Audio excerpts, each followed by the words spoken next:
In the vast expanse of the Galactic Military Academy, where the finest warriors from 1,000 worlds come to prove their worth, there exists a tradition older than most civilizations. A tradition that has broken the spirits of countless cadets and forged legends from those few who survived. It involves a creature so fierce, so utterly savage, that even battle-hardened veterans speak of it in whispers.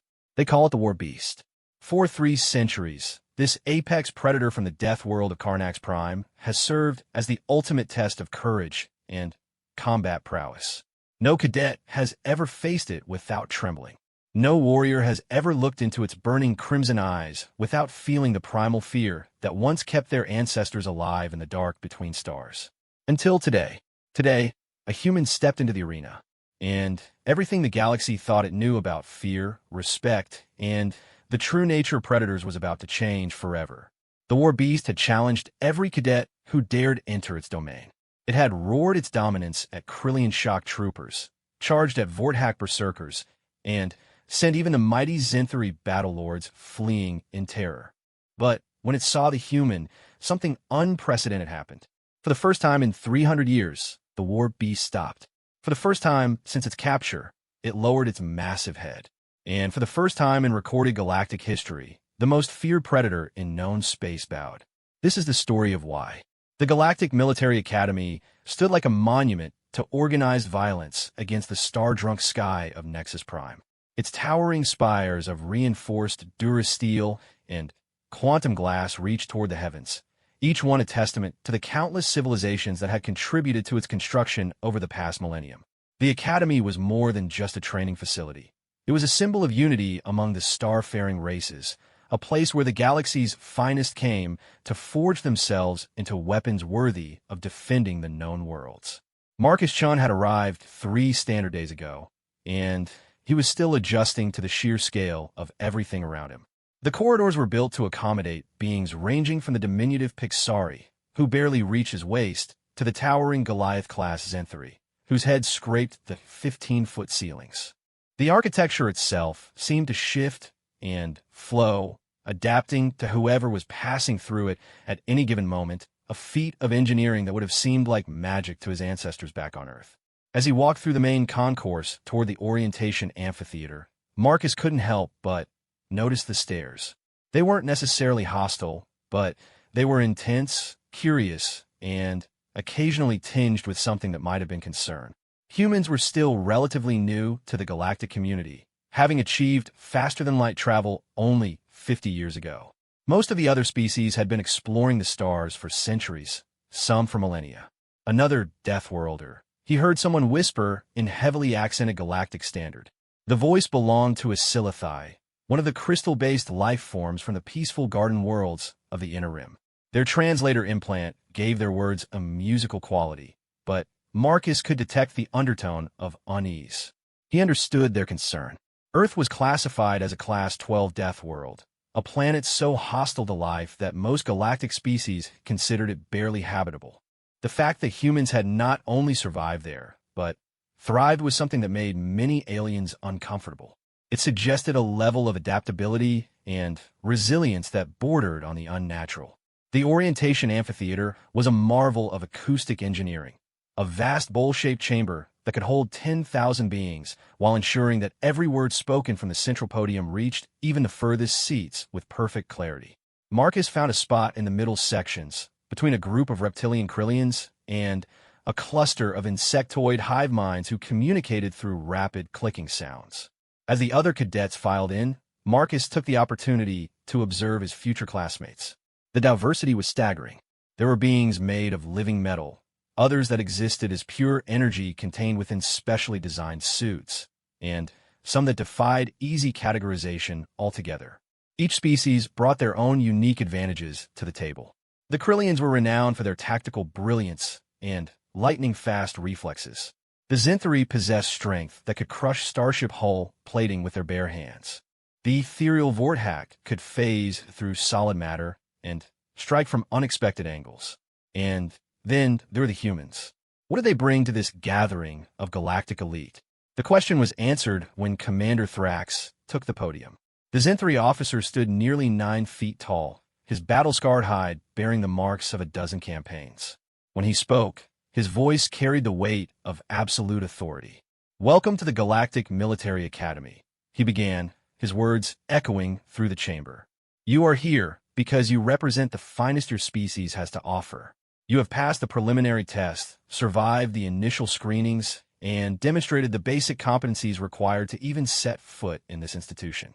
Do not let this achievement go to your heads. The real test begins now." He gestured, and a holographic display materialized above the amphitheater, showing images of various training scenarios.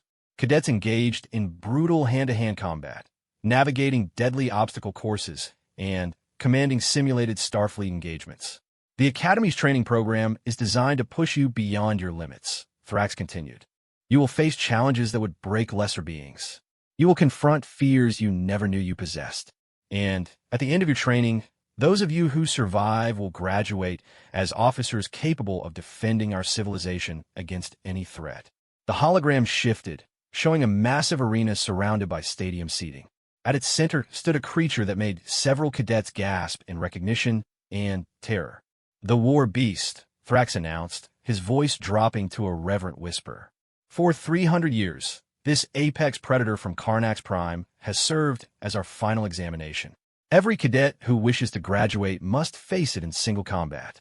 Not to defeat it, that would be impossible, but to demonstrate courage in the face of certain death, to show that you can function even when every instinct screams at you to run." Marcus studied the creature in a hologram. It was enormous, easily twice the size of a terrestrial grizzly bear, with chitinous armor plating covering most of its body. Its 6 limbs ended in claws that looked like they could shred tank armor, and its head was dominated by a mouth full of serrated teeth designed for tearing through the toughest materials. Most disturbing of all were its eyes, burning crimson orbs that seemed to hold an intelligence that was both alien and malevolent. "The War Beast has never been defeated in single combat," Thrax explained. "It has faced thousands of cadets over the centuries. Some have lasted mere seconds. The current record holder, a Zinthri battlelord named Crox the Destroyer, managed to survive for 4 minutes and 37 seconds before the beast's sedation protocols were activated." Around the amphitheater, cadets shifted uncomfortably. Marcus noticed that many of them were avoiding looking at the hologram, as if the mere image of the creature was too much to bear. "You may wonder why we subject you to this ordeal," Thrax continued. "The answer is simple. In the depths of space, you will face horrors beyond imagination. Pirates, raiders, alien monstrosities, and worse. If you cannot face a single creature in a controlled environment, how can you be trusted to protect entire worlds?" The hologram faded, leaving the amphitheater in relative darkness. Emergency lighting cast long shadows across the assembled cadets, and Marcus could feel the tension in the air like a physical presence. "Your formal training begins tomorrow," Thrax announced. "You will be divided into squads based on your species' natural abilities and assigned to specialized training regiments. Some of you will focus on Starship Command, others on ground combat, still others on special operations. But regardless of your chosen specialty, you will all face the War Beast before you graduate." As the cadets began to file out of the amphitheater, Marcus lingered, still staring at the space where the hologram had been. He tried to imagine facing such a creature, tried to picture himself standing in that arena with nothing but his wits and whatever weapons were provided. The thought should have terrified him, but instead he felt something else, a strange sense of anticipation, almost like recognition. Troubled by the prospect, a voice asked behind him. Marcus turned to find himself face to face with a Krillian cadet. The reptilian being stood about 7 feet tall, with scales that shifted color from green to blue, depending on the angle of the light. Like all Krillians, she possessed 4 arms, each ending in hands with 3 opposable digits, and her large, multifaceted eyes seemed to take in everything at once. Not troubled, Marcus replied honestly. Just thinking. The Krillian scales shifted to a pattern that Marcus's translation implant identified as curiosity mixed with skepticism. "I am Cadet Zephyr of the 43rd Krillian Tactical Division. I have studied your species extensively since learning we would be training alongside humans." Marcus Chun, Earth Coalition Marine Corps. Marcus introduced himself, offering his hand in the human gesture of greeting. Zephyr studied his extended hand for a moment before reaching out with one of her own to clasp it briefly. Her grip was firm but careful, as if she were handling something fragile. "Your species is interesting," she said, her translator rendering the word with multiple subtle meanings. "You come from a world that most of us would consider uninhabitable, yet you have adapted to survive there. Your physical capabilities are impressive for a species that evolved on a high-gravity world, but what truly intrigues us is your psychological profile." "How so?" "Humans display an unusual relationship with fear and pain.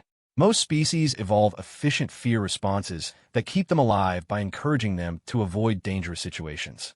Humans seem to have evolved a response that makes you seek out dangerous situations, as if overcoming fear and pain were somehow rewarding in themselves." Marcus considered this. He had never thought of it quite that way, but he supposed she had a point. Humans did seem to have an odd fascination with testing themselves against seemingly impossible odds. It was what had driven them to climb mountains that served no strategic purpose, to dive into ocean depths that offered no resources, to eventually reach for the stars themselves despite having no guarantee that anything worthwhile waited there. "Maybe that's why we're here," he said finally. "Maybe we're the species that gets sent to face the things that scare everyone else." Zephyr's scales shifted to a pattern that indicated deep thought. "Perhaps. But remember, Cadet Shun, courage and recklessness are often separated by the thinnest of margins. The war beast does not care how brave you think you are. It has killed beings far stronger and faster than any human." As they walked out of the amphitheater together, Marcus found himself thinking about her words. She was right, of course. The war beast was a creature that had been specifically chosen for its lethality, its ability to inspire terror in even the most hardened warriors. Facing it would require more than just courage. It would require a fundamental understanding of what it meant to confront death itself.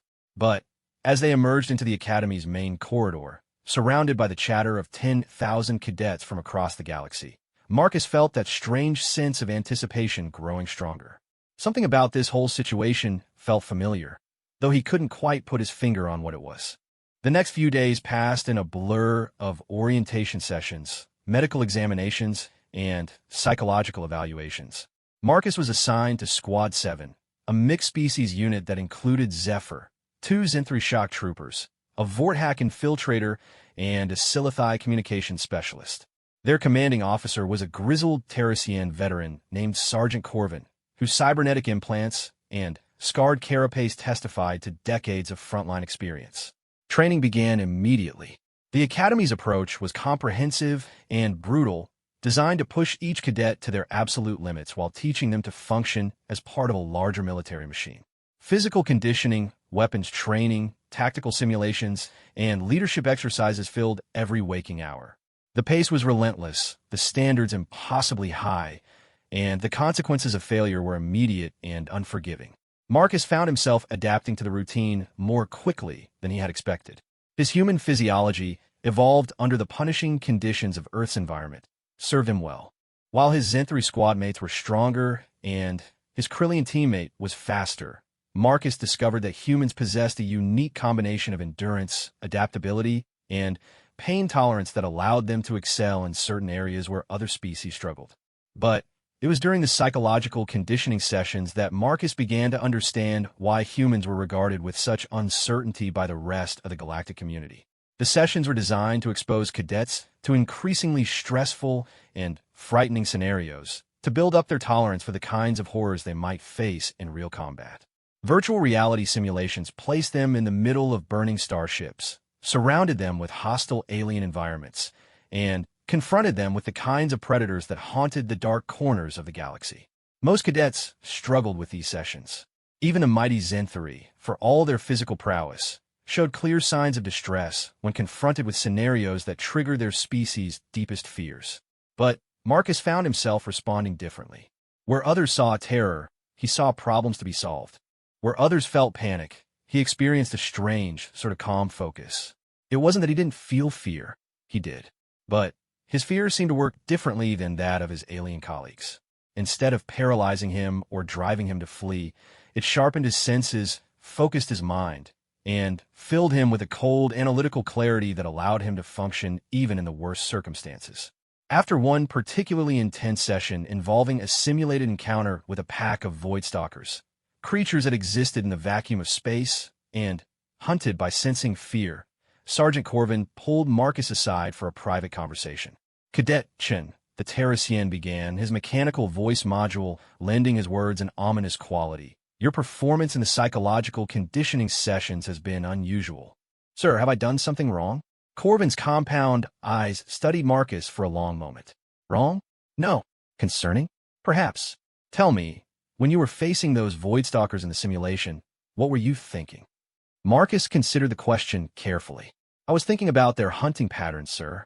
The way they moved suggested they were pack hunters with a hierarchical structure. I was trying to identify the alpha so I could target first and disrupt their coordination. And you weren't afraid? I was terrified, sir. But fear is just another piece of information. It tells you that something is dangerous and requires your full attention. It doesn't tell you to stop thinking. Corvin's mandibles clicked, and what Marcus had learned was the Terracien equivalent of a thoughtful hum. Most species experience fear as an overwhelming emotional state that impairs higher cognitive function. It's an evolutionary adaptation that prioritizes immediate survival over complex problem solving. Your species seems to have evolved a different relationship with that emotional state. Is that a problem, sir? Not a problem, no. But it does explain why so many of your instructors have been requesting that you be assigned to advanced combat scenarios ahead of schedule. There's talk of moving up your encounter with the war beast. Marcus felt something tighten in his chest. Not fear, exactly, but a heightened awareness like a predator catching the scent of prey. How much ahead of schedule, sir? Standard protocol calls for the war beast encounter during the final week of training, after 18 months of preparation. Some of the faculty are suggesting you might be ready in half that time. The conversation continued for several more minutes, but Marcus found his attention drifting. 9 months instead of 18. The idea should have been daunting, but instead, it filled him with that same strange anticipation he had felt during the orientation. There was something about the war beast, something about the entire scenario, that called to him on a level he didn't fully understand. That night, as he lay in his bunk listening to the varied breathing patterns of his squad mates, Marcus found himself thinking about Earth. Not the Earth of gleaming cities and advanced technology that humanity had built in recent centuries, but the older Earth, the one that had shaped his species over millions of years of evolution.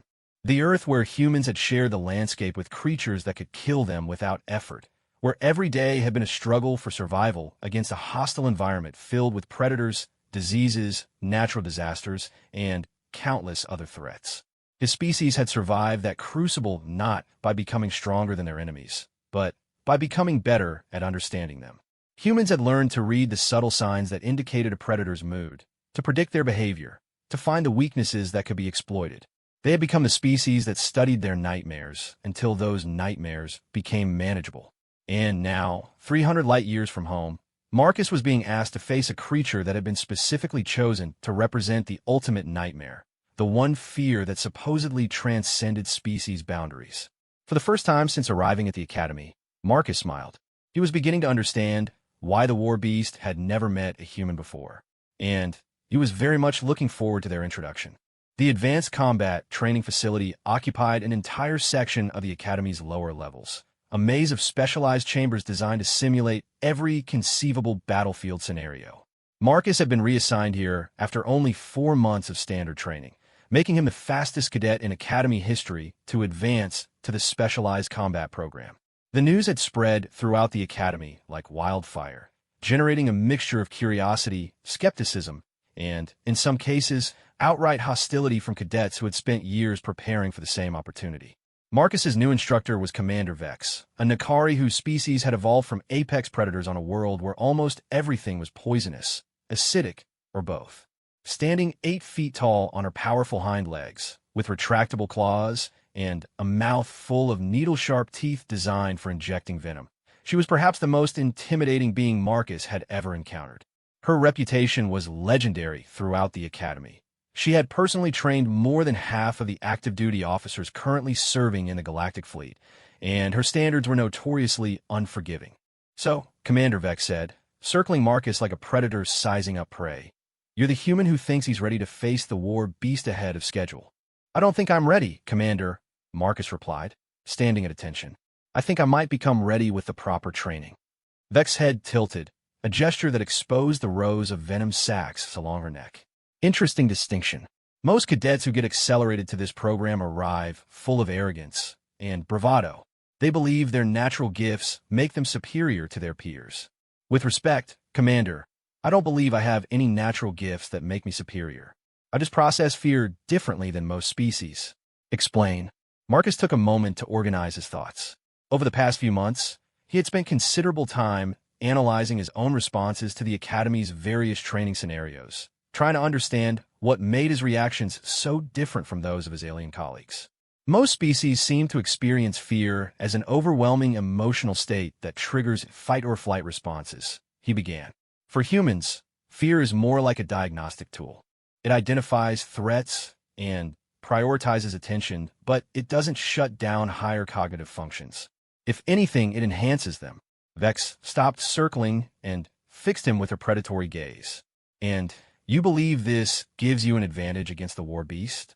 I believe it might allow me to study the war beast while it's trying to kill me.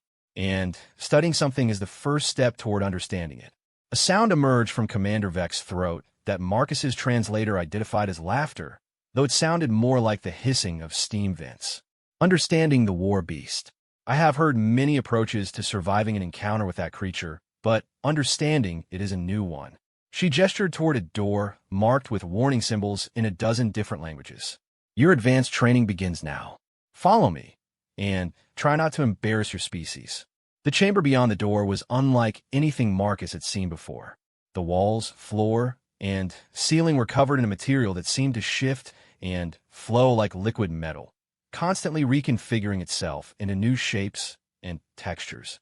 Holographic projectors mounted at strategic intervals could create environments so realistic that Marcus's enhanced human senses couldn't distinguish them from reality. This is the Nightmare Chamber, Commander Vex explained. It has been programmed with psychological profiles of every known predator species in the galaxy, including some that exist only in theory. Over the next few months, you will face simulated versions of creatures that have been specifically designed to trigger the deepest fears of your species. She manipulated a control panel, and the chamber began to transform. The metallic surfaces took on the appearance of rough stone, while the lighting dimmed to simulate the flickering glow of a primitive fire. The air filled with the scent of wood smoke and something else, something that triggered an immediate, visceral response in Marcus's hindbrain. Your first opponent, Vex announced, is a creature from your own world's prehistoric past. Your species' ancestral memory should recognize it immediately.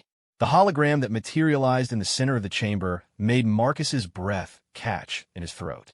It was a saber-toothed cat, but not the relatively modest specimens that paleontologists had reconstructed from fossil evidence.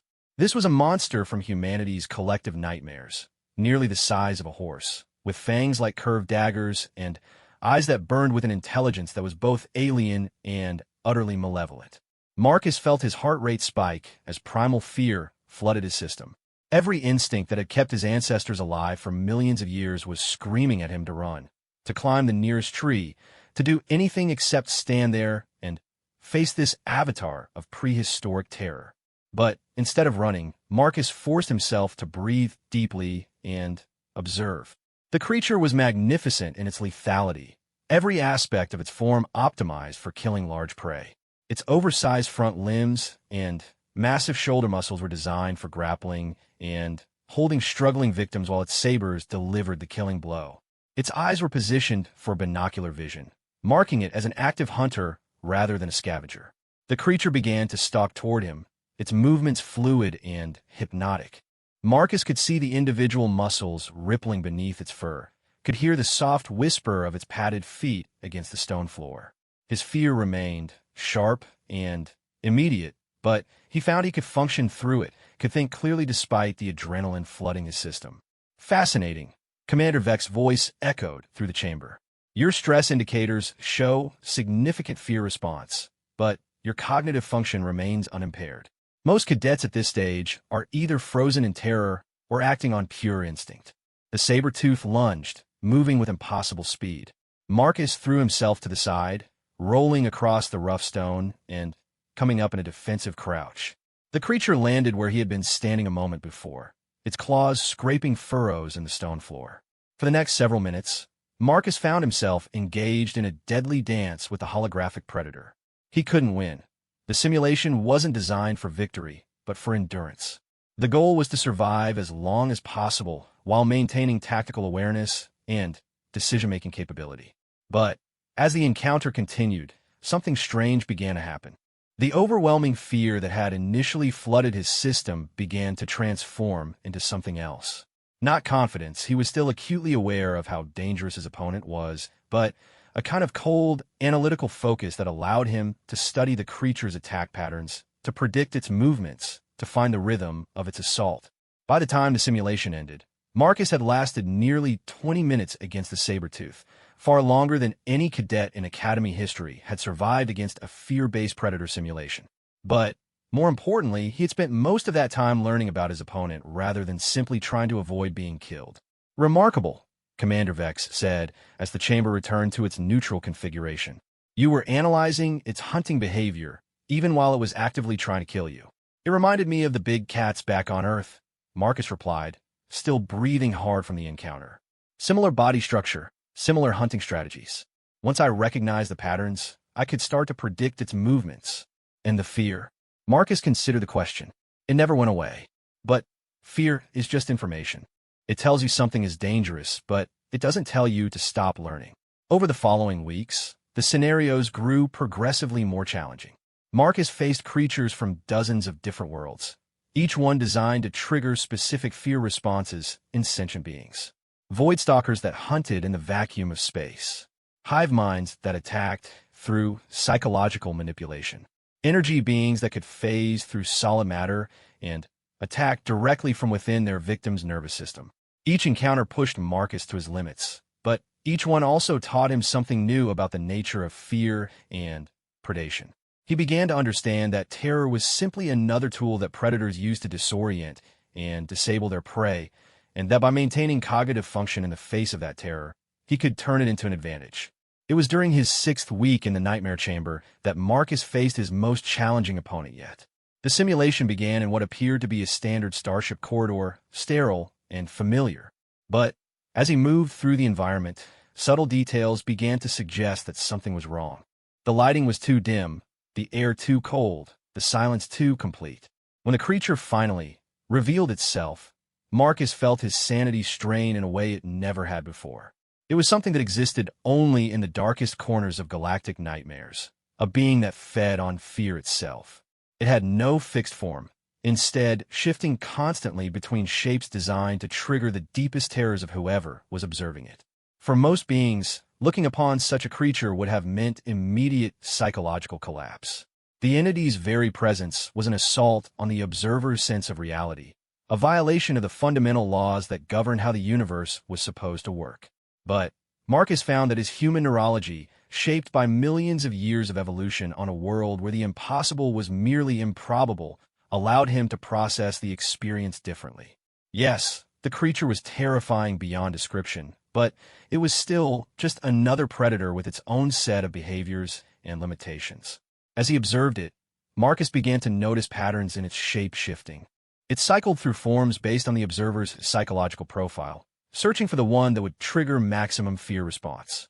But each form followed certain rules, certain constraints that suggested the creature was bound by its own nature just as much as any physical predator. The revelation came to him suddenly. The creature was afraid too. It feared being understood, being analyzed, being reduced to just another entry in a xenobiological database. Its power came from remaining mysterious and incomprehensible, and Marcus's calm, scientific approach to studying it was undermining that power.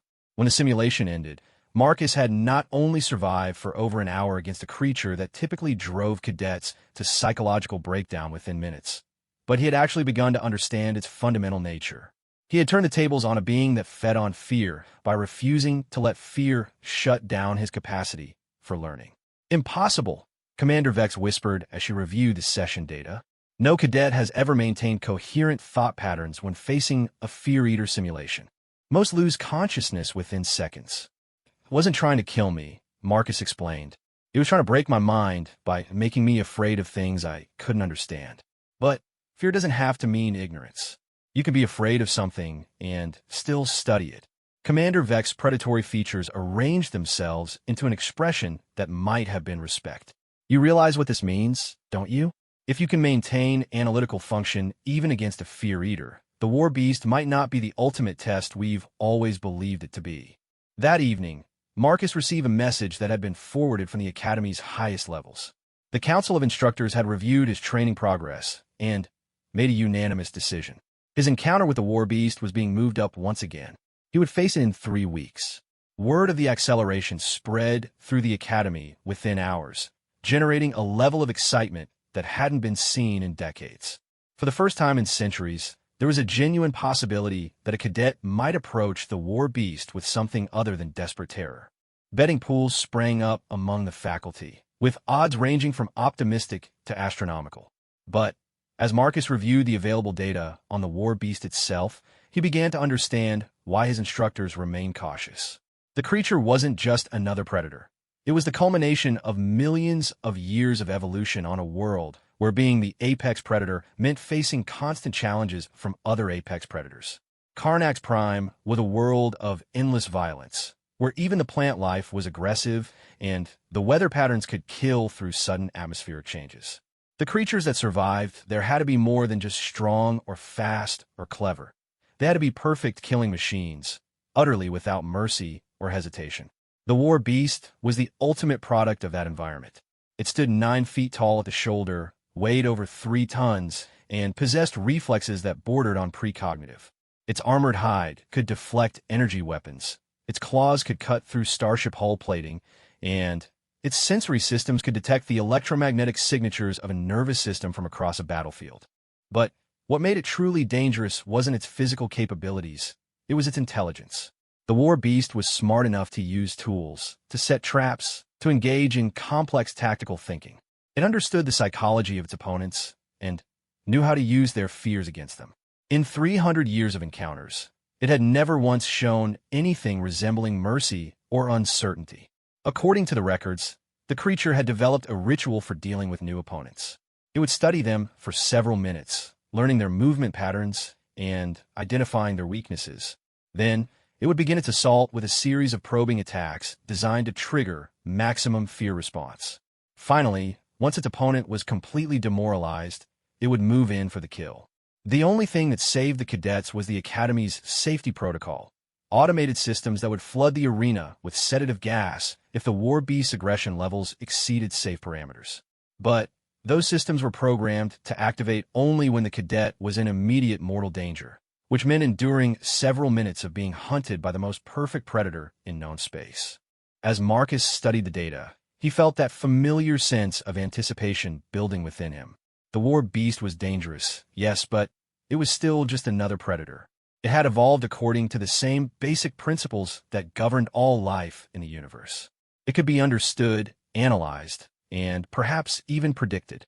But there was something else in the data that caught his attention, something that the Academy's analysts seemed to have overlooked. In all the recorded encounters with the war beast, the creature had never shown any sign of uncertainty or confusion about its opponents. It seemed to categorize every species it encountered into a limited number of threat categories, then respond with appropriate tactics. The question was, what would it do when faced with a species it had never encountered before? How would it react to a human, a being from a world that most galactic species considered uninhabitably hostile, whose psychology didn't follow the standard patterns? Marcus suspected he was about to find out, and for the first time since arriving at the Academy, he felt genuinely excited about the prospect. 3 weeks later, as he stood in the preparation chamber adjacent to the war beast's arena, Marcus could hear the creature moving beyond the reinforced walls. It was a sound like distant thunder, the rhythmic impact of massive feet against a metal floor. Occasionally, there would be a scraping noise as it tested its claws against some surface, followed by a low rumble that might have been contentment or anticipation. The arena itself was a circular chamber 300 feet in diameter, with walls that rose 50 feet to the observation galleries where faculty and advanced cadets could witness the encounter. The floor was covered in a rubberized material designed to provide traction while minimizing injury from falls, though Marcus doubted that would matter much if the war beast decided to attack in earnest. As he made his final preparations, checking the ceremonial combat blade he had been given and adjusting his basic protective gear, Marcus found his mind remarkably calm. The fear was still there, sharp and immediate, but it had been joined by something else, curiosity. After months of studying predators from across the galaxy, he was finally going to meet the one that had become the ultimate standard by which all others were measured. The announcement came through the chamber speakers. Cadet Marcus Chun, prepare for War Beast encounter. Arena doors will open in 60 seconds. Marcus took a deep breath and stepped toward the massive portal that separated him from 300 years of Academy tradition. On the other side waited a creature that had broken the spirit of every cadet who had faced it, a perfect killing machine that existed as the embodiment of galactic civilization's deepest fears. He couldn't wait to meet it. The arena doors parted with a deep, resonant hum that Marcus felt in his bones. The chamber beyond was vast and circular, its walls rising like a metal canyon toward the observation galleries where hundreds of beings had gathered to witness what many believed would be the shortest war beast encounter in Academy history. The lighting was harsh and clinical, designed to eliminate shadows where either combatant might hide. And there, in the center of the arena, was the war beast itself.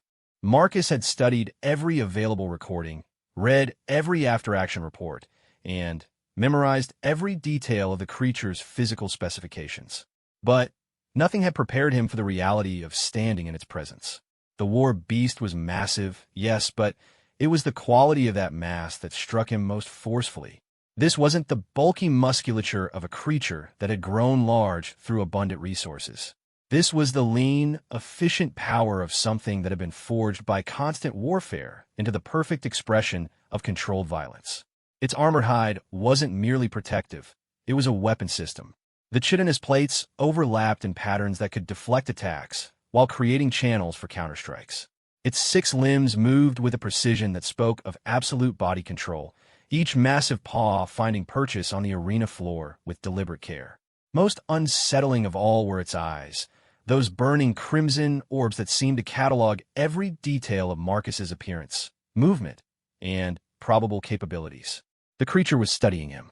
Marcus stood motionless just inside the arena entrance, returning the war beast's gaze with equal intensity. This was the critical moment, the first phase of every encounter as described in the Academy records. The beast would observe its new opponent, categorizing them according to species, threat level, and psychological profile. Then it would begin its systematic campaign of terror and dominance. But as the seconds stretched into minutes, Marcus began to notice something unusual. The war beast's posture was alert, but not aggressive. Its head tilted slightly, and Marcus caught a glimpse of what might have been confusion in those alien features. The creature was clearly trying to categorize him, but something wasn't fitting into its usual patterns. From the observation galleries above, Marcus could hear whispered conversations in dozens of languages. The spectators had expected immediate action, the beginning of the familiar ritual that had played out thousands of times over the past 3 centuries. Instead, they were witnessing something unprecedented. The war beast was hesitating. Marcus took a single step forward, and the creature's response was immediate. Its massive head snapped toward the movement, claws extending as it dropped into a combat stance. But it didn't attack. Instead, it circled to the left, maintaining its distance while keeping Marcus in constant sight. It was testing him, Marcus realized. The war beast was treating him as an unknown quantity, something that required careful evaluation before engagement. This wasn't the behavior of a mindless predator. This was the response of a highly intelligent hunter that had learned to survive by never underestimating its opponents. Marcus began to move as well, not toward the creature, but in a parallel circle, maintaining their mutual distance while studying its movement patterns. The war beast's gait was unlike anything he had seen before. Each step was placed with mechanical precision, yet there was a flowing quality to its movement that suggested incredible flexibility and balance. As they circled each other, Marcus began to understand something fundamental about his opponent. The war beast wasn't just a predator, it was a warrior. Its every movement spoke of discipline, training, and strategic thinking. It had been shaped not only by evolution, but by constant combat against equally dangerous opponents. This creature had faced challenges that would have destroyed lesser beings, and had emerged victorious through intelligence as much as strength. The realization changed something in Marcus's approach to the encounter. He had prepared to face a monster, but he was actually confronting a fellow warrior who deserved respect even as it tried to kill him. This wasn't about survival. It was about proving himself worthy of respect in return. Marcus stopped circling and stood straight, looking directly into the war beast's eyes. He raised his ceremonial blade in a formal salute, the kind of gesture one warrior might offer to another before single combat. It was a gamble, showing a potential weapon to his opponent, but it felt like the right thing to do. The war beast's response was immediate and startling. It stopped moving entirely, its massive head tilting as it studied Marcus's gesture. For a moment that stretched into eternity, the arena was completely silent. Even the whispered conversations in the galleries had ceased. Then, slowly and deliberately, the war beast raised one of its massive forepaws in what might have been an acknowledgement of Marcus's salute. The galleries erupted in shocked exclamations. In 300 years of encounters, the war beast had never displayed anything resembling recognition of an opponent's gesture. It had certainly never returned a salute. But Marcus barely heard the commotion above. His entire focus was on the creature before him, and what he saw in its eyes was no longer confusion or predatory calculation. It was curiosity. The war beast began to move again, but its approach was different now. Instead of the stalking gait of a predator, it moved with the measured steps of something conducting an investigation. It circled Marcus at close range, its massive head moving as it studied him from different angles.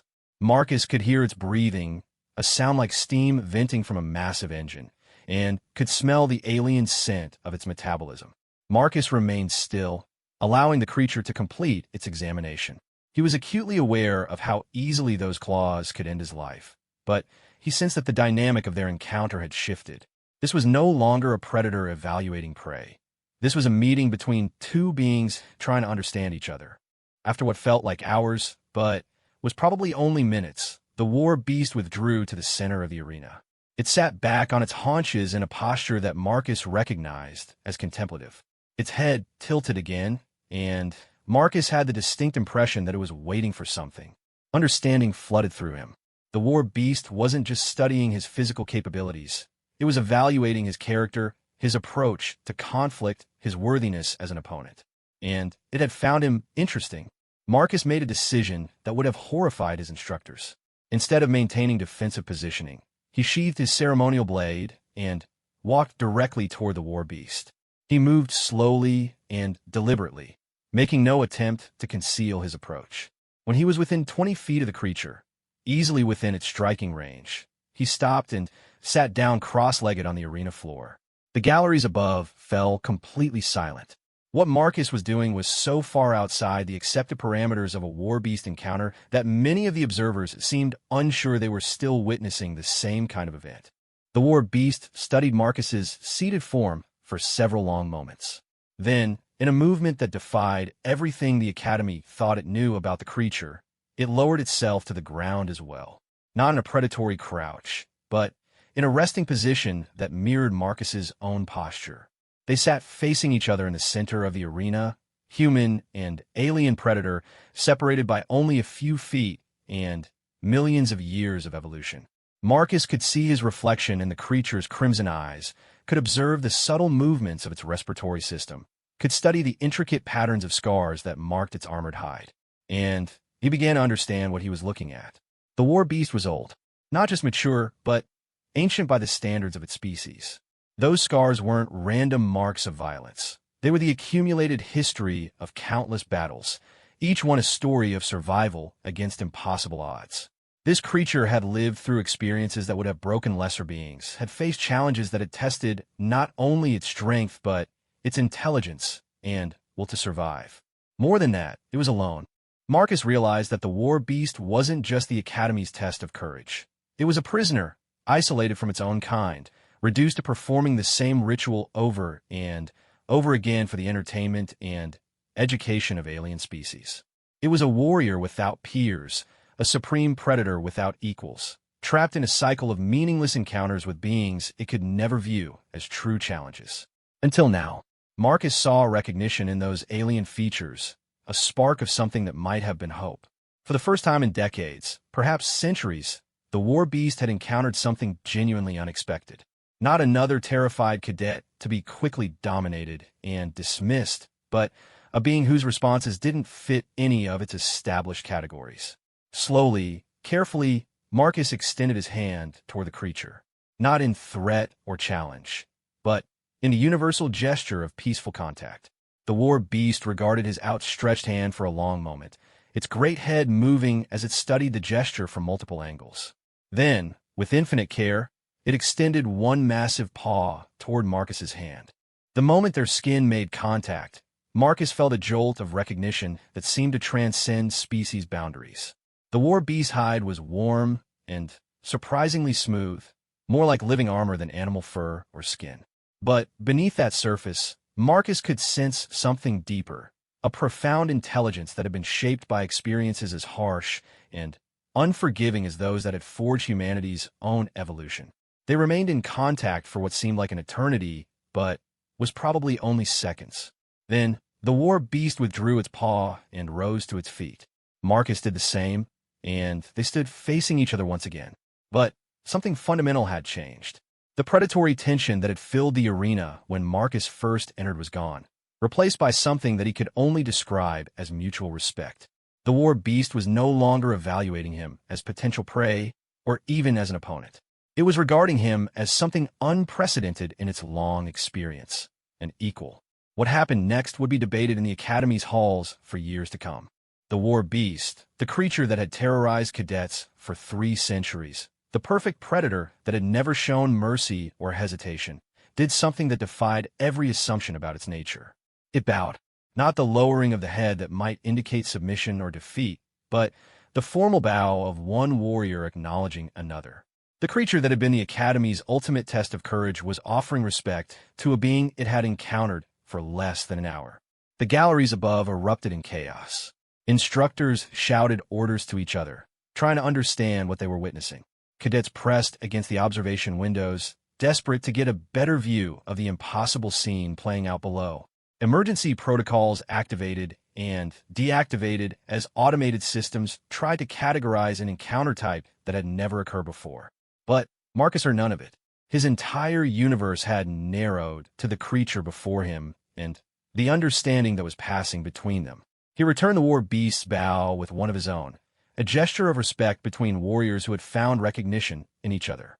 When they straightened, the war beast made a sound that Marcus had never heard before, a deep, rumbling vocalization that his translator implant couldn't interpret. But he didn't need translation to understand its meaning. It was a sound of satisfaction, perhaps even contentment. The creature turned and began walking toward the far side of the arena, where a portal would allow it to return to its quarters. But before it reached the exit, it stopped and looked back at Marcus one final time. In its crimson eyes, Marcus saw something that would stay with him for the rest of his life. A profound gratitude from a being that had finally found something it had been searching for without knowing it was searching. Then, the war beast was gone, disappearing through the portal with a fluid grace that had marked all its movements. Marcus stood alone in the center of the arena, gradually becoming aware of the chaos in the galleries above and the dozens of Academy officials who were undoubtedly preparing to question him about what had just occurred. But he also knew that he had experienced something far more significant than passing the Academy's ultimate test. He had encountered a being whose existence had been shaped by the same fundamental forces that had forged humanity's own evolution. The need to face impossible odds and emerge victorious through intelligence, adaptability, and an absolute refusal to surrender. The war beast had recognized in Marcus something of its own nature, and he had seen in it something profoundly familiar. They were both products of worlds that had demanded perfection from their children, both survivors of environments that had tested not just strength but character. And in that moment of mutual recognition, both had found something they hadn't known they were missing, the acknowledgement of a true peer. As Academy officials began flooding onto the arena floor, all talking at once and demanding explanations, Marcus smiled. He had come to the Academy to prove himself worthy of serving in the Galactic Fleet. Instead, he had discovered something far more important about what it meant to be human in a universe full of wonders and terrors. Some things, it seemed, transcended the boundaries of species, and evolution. Courage, intelligence, and the will to survive were universal constants, and when they were recognized, they created bonds that could not be broken by the accidents of biology or the vast distances between stars. The encounter with the war beast had lasted less than 30 minutes, but Marcus knew it would influence everything that came after. He had not just passed the Academy's ultimate test, he had fundamentally changed what that test meant. The emergency session of the Academy Council convened within hours of Marcus's encounter with the war beast. Representatives from 12 major species sat around a circular table in the Academy's highest spire, their diverse forms creating a tableau of galactic civilization at its most formal and bewildered. The chamber's holographic displays showed loop after loop of the impossible encounter, each replay generating fresh waves of disbelief and heated discussion. Marcus stood at attention in the center of the circle, still wearing his arena gear, still processing what had happened between him and the creature that had bowed to him. The questions had been coming nonstop since the moment Academy officials had reached him on the arena floor, but none of the answers he had given seemed to satisfy anyone. "Explain it again," demanded Council Chairman Thrax, his massive Zenthary frame looming over the table. "Every detail from the moment you entered the arena." Marcus had recounted the encounter 4 times already, but he understood their need to hear it again. What had happened was unprecedented in the Academy's 1,000-year history, a complete deviation from every established protocol and expectation. For an institution built on traditions and proven methods, his experience with the war beast represented something between a miracle and a catastrophe. "The creature studied me," Marcus began once more, but not in the way the records describe. "It wasn't evaluating me as prey or even as a standard opponent. It was trying to categorize me, and when it couldn't, it became curious instead of aggressive." "Curious," repeated Dr. Cyana, the Academy's chief xenobiologist. Her crystalline silithae form chimed softly as she shifted position. "The war beast has never displayed curiosity toward any cadet in 3 centuries. What made you different?" Marcus had been wrestling with that question since the encounter ended. "I think it recognized something familiar in my behavior patterns. The way I studied it while it was studying me, the fact that I wasn't overwhelmed by fear, the way I approached the situation as a problem to be understood rather than a threat to be survived. And you believe this similarity in approach led to the accommodation you experienced?" asked Commander Vex for her position at the table. Of all the council members, she seemed the least surprised by the outcome, though Marcus could see tension in her predatory features. "I think the war beast has been isolated for so long that when it finally encountered a being that responded to challenges the same way it did, it recognized a kindred spirit." The phrase generated a wave of agitated discussion around the table. The idea that a human and the galaxy's most feared predator could share any meaningful similarities was disturbing to many of the council members. Humans were already viewed with suspicion by some species due to their death world origins and unusual psychological profiles. The suggestion that they had fundamental similarities to the war beast was potentially alarming. "Cadet Shin," interjected Admiral Corvex, a Terrasian whose cybernetic implants covered most of his natural carapace. "Are you suggesting that humans are somehow related to this creature?" "No, sir. I'm suggesting that similar environmental pressures can produce similar adaptive responses even in completely unrelated species. The war beast evolved on Karnax Prime, one of the most hostile worlds in known space. Humans evolved on Earth, which is also classified as extremely hostile. Both environments rewarded intelligence, adaptability, and the ability to function effectively under extreme stress." Dr. Cyana's form chimed again as she accessed data files through a neural interface. "Convergent evolution is a well-documented phenomenon, but the implications of what you're suggesting are staggering. Are you claiming that humans and war beasts represent similar solutions to similar evolutionary challenges?" "I'm suggesting that we both learn to see predation and survival as problems to be solved rather than simply endured. Most species develop fear responses that prioritize immediate survival. But when you're constantly facing life or death situations, pure fear becomes maladaptive. You need to be able to think clearly while terrified, to learn from your enemies while they're trying to kill you." The silence that followed was profound. Marcus could see the council members processing the implications of his words, weighing them against everything they thought they knew about human nature and the war beast's behavior patterns. It was Chairman Thrax who finally broke the silence. If what you're suggesting is true, then the war beast behavior toward you makes sense from an evolutionary perspective. It recognized a being with similar survival strategies and responded accordingly. But that raises disturbing questions about human nature, added Dr. Sienna. If humans share psychological similarities with the galaxy's most feared predator, what does that mean for their integration into galactic society? Marcus felt a flash of anger at the implication behind her words. With respect, Doctor, the war beast isn't feared because it's evil or malicious. It's feared because it's perfectly adapted to its environment and completely committed to survival. Those aren't negative traits. They are when that environment is a combat arena and the survival strategy involves dominating other sentient beings, Admiral Corvex pointed out. The war beast has never killed a cadet, Marcus replied. It dominates them, yes, but it doesn't kill them unless they pose an actual threat. That suggests a level of restraint and judgment that pure predators don't possess. Commander Vex leaned forward, her venom sacs flaring slightly. You're defending it.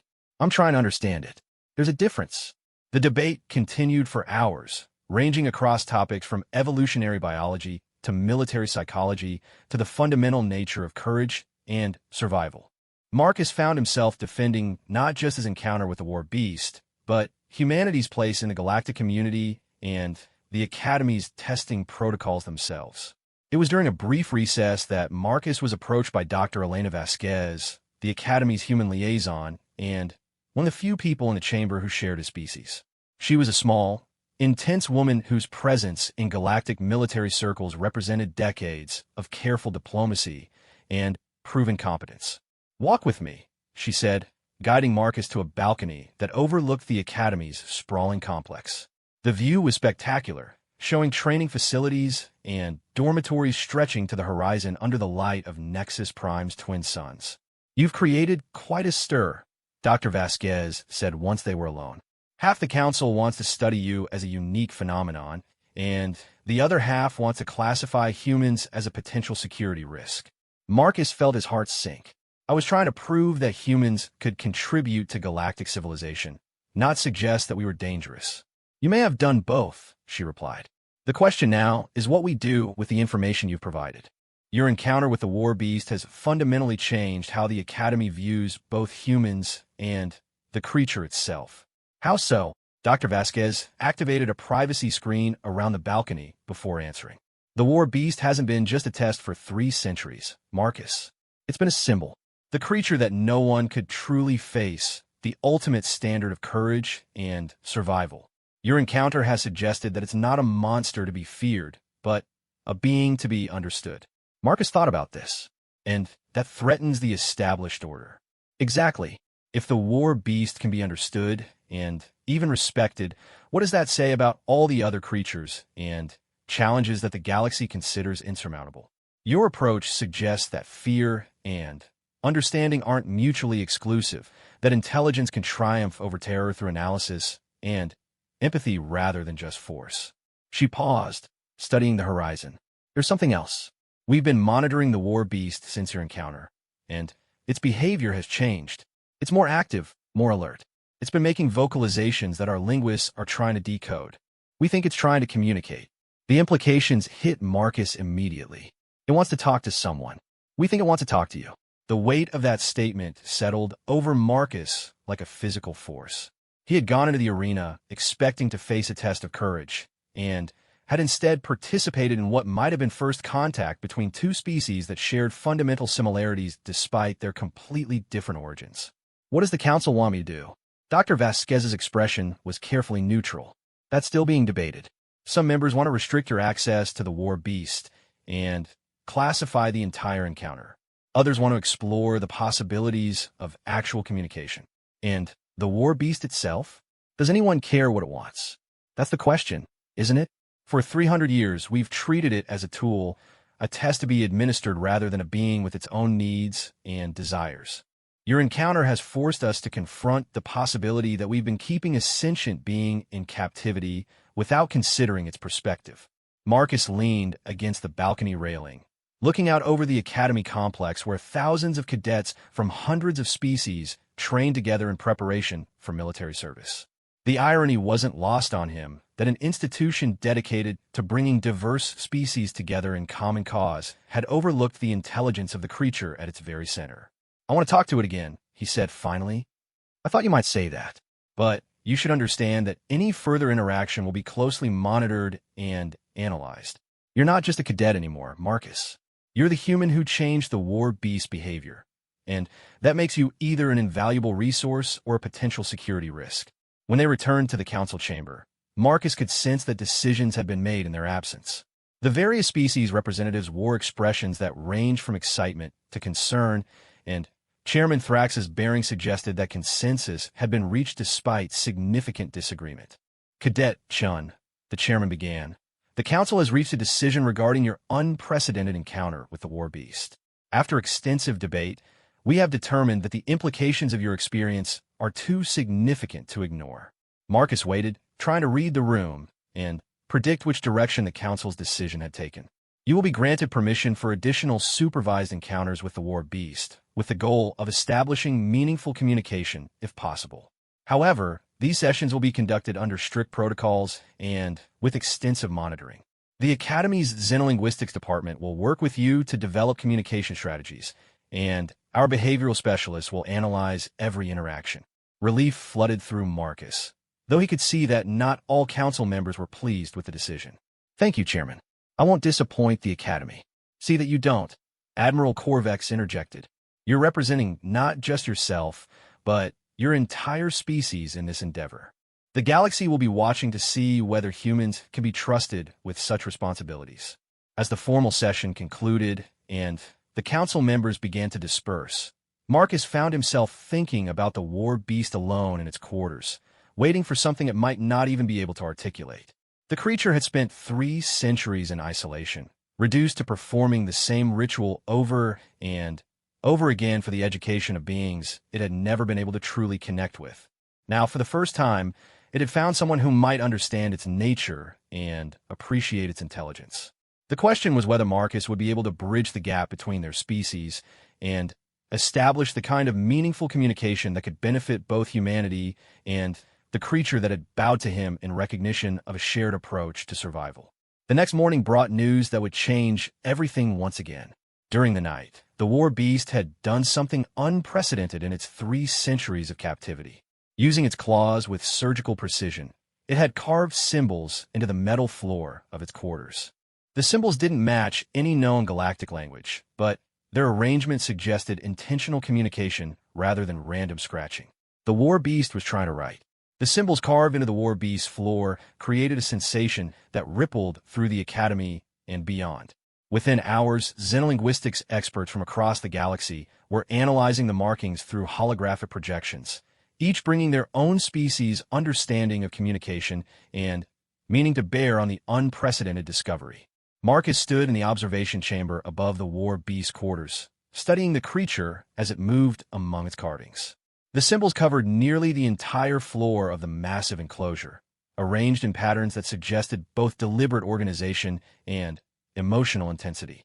The war beast would periodically stop beside certain groupings of marks, touching them gently with one massive paw as if reviewing its work.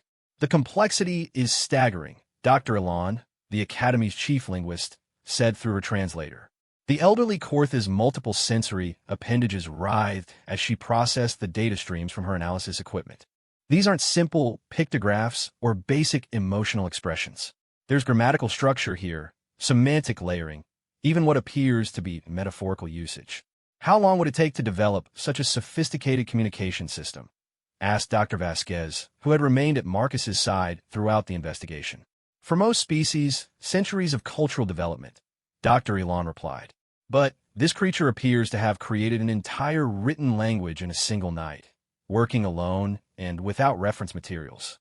The intellectual capacity required for such an achievement is..." She trailed off, her appendages curling in what Marcus had learned was the Korth expression of profound uncertainty.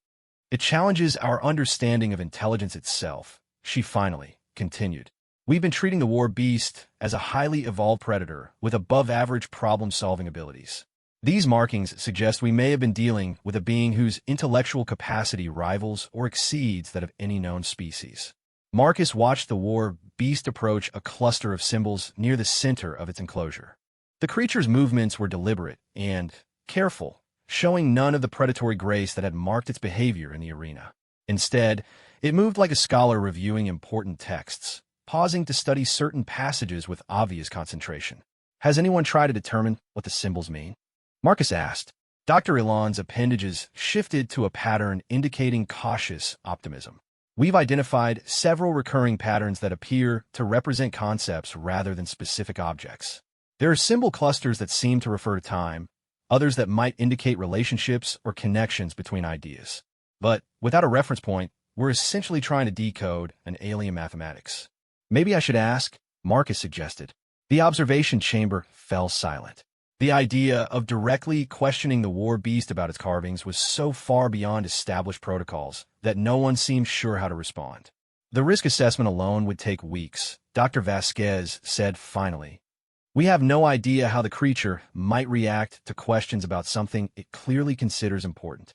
It created this language after meeting me," Marcus pointed out. "Maybe it's trying to communicate with me specifically." Dr. Elan's appendages coiled tightly, a sign of intense thought. "There is precedent for contact-induced linguistic development in some species, though never at this speed or sophistication. It's possible that your encounter triggered need for more complex communication than the creature had previously required." Chairman Thrax's voice echoed through the chamber as he entered with several other council members. "The Academy Board has reached a decision regarding communication attempts with the war beast. Given the unprecedented nature of the situation and the potential implications for our understanding of non-human intelligence, we're authorizing direct linguistic contact." Marcus felt his pulse quicken. Immediately. "But the protocols will be unlike anything we've attempted before. You'll be accompanied by a full xenolinguistics team, and the entire encounter will be recorded from multiple perspectives. If the creature shows any signs of aggression, the session will be terminated immediately." An hour later, Marcus found himself back in the war beast's quarters, but under completely different circumstances than his previous visit. The arena's combat protocols have been replaced with communication equipment, translation matrices, recording devices, and holographic displays that could present visual symbols in real time. The war beast was waiting for him in the center of its carved symbols, sitting in the same contemplative posture it had adopted during their first encounter. But Marcus could see changes in its demeanor.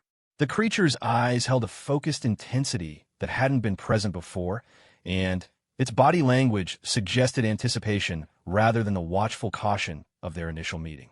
Marcus approached slowly, mindful of the cameras and sensors tracking his every movement.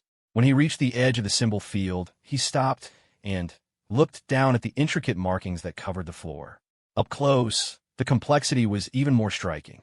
Each symbol had been carved with surgical precision, and the overall arrangement showed a level of planning and foresight that spoke to truly sophisticated intelligence. "Hello," Marcus said simply, activating the translation matrix that would convert his words into every major galactic language simultaneously. The war beast's response was immediate and startling. It stood and moved to a specific cluster of symbols, then looked directly at Marcus and made a series of vocalizations that the translation system couldn't interpret. When the electronic translation failed, the creature used one of its claws to point to specific symbols in sequence. Dr. Elan's voice came through Marcus's earpiece. "It's using the symbols as a reference system. The vocalizations correspond to specific markings. It's teaching you its language." Marcus knelt beside the symbols the creature had indicated, studying them closely. They were arranged in what appeared to be a logical sequence, with subtle variations that might represent grammatical structures or conceptual relationships. "Are these words?" he asked the war beast, pointing to the first symbol in the sequence.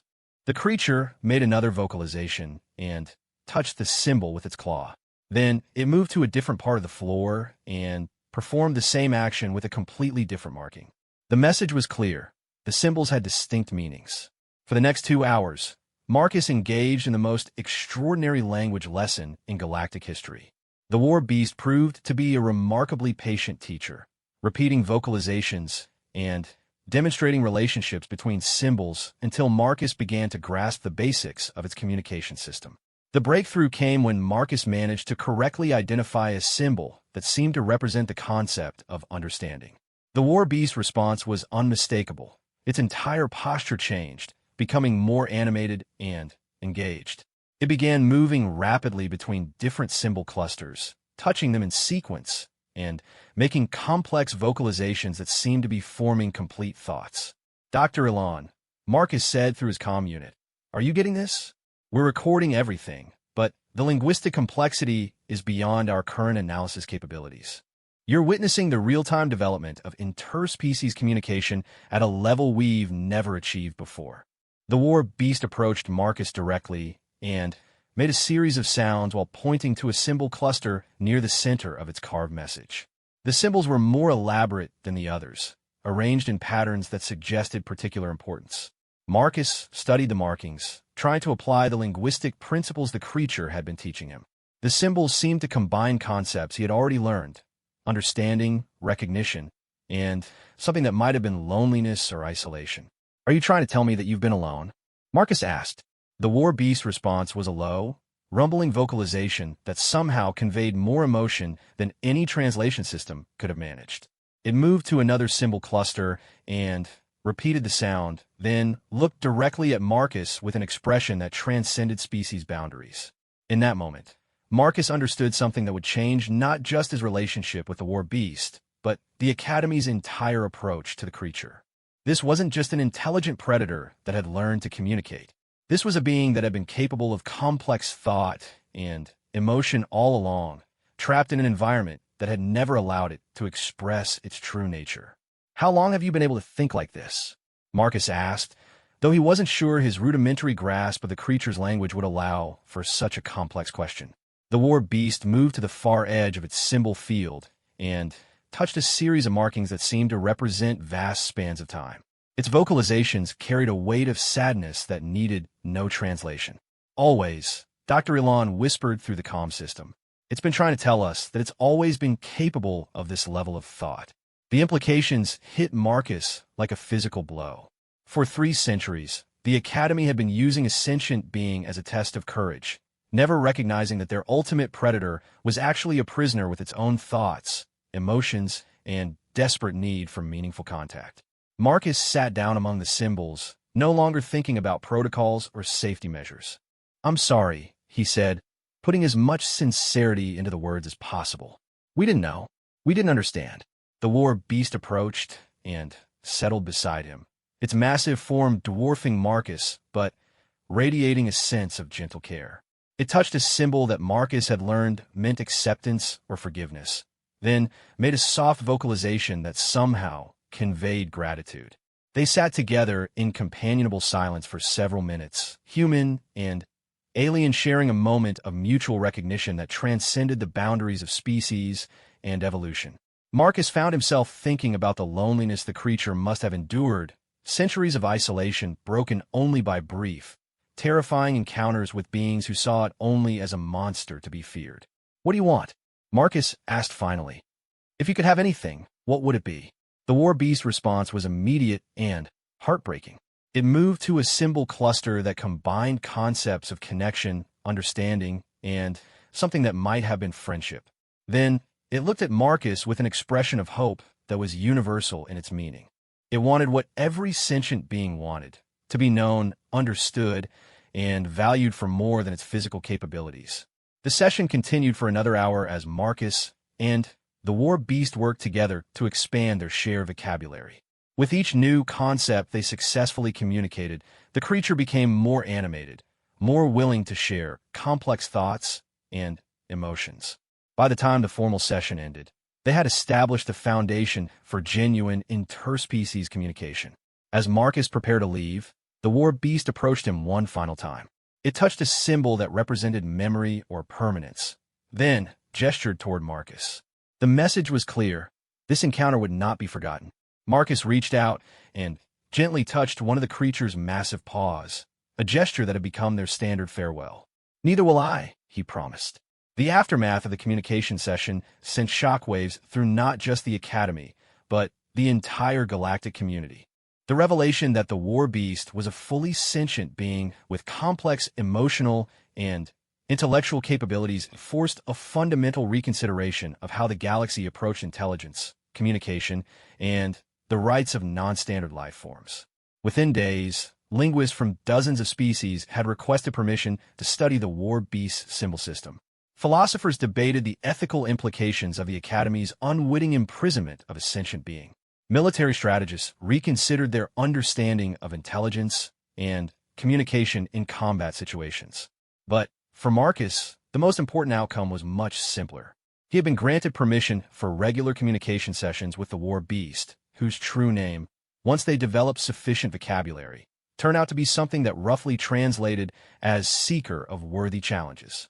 Their friendship became the foundation for a new field of study, interspecies communication with beings whose intelligence had been overlooked or misunderstood.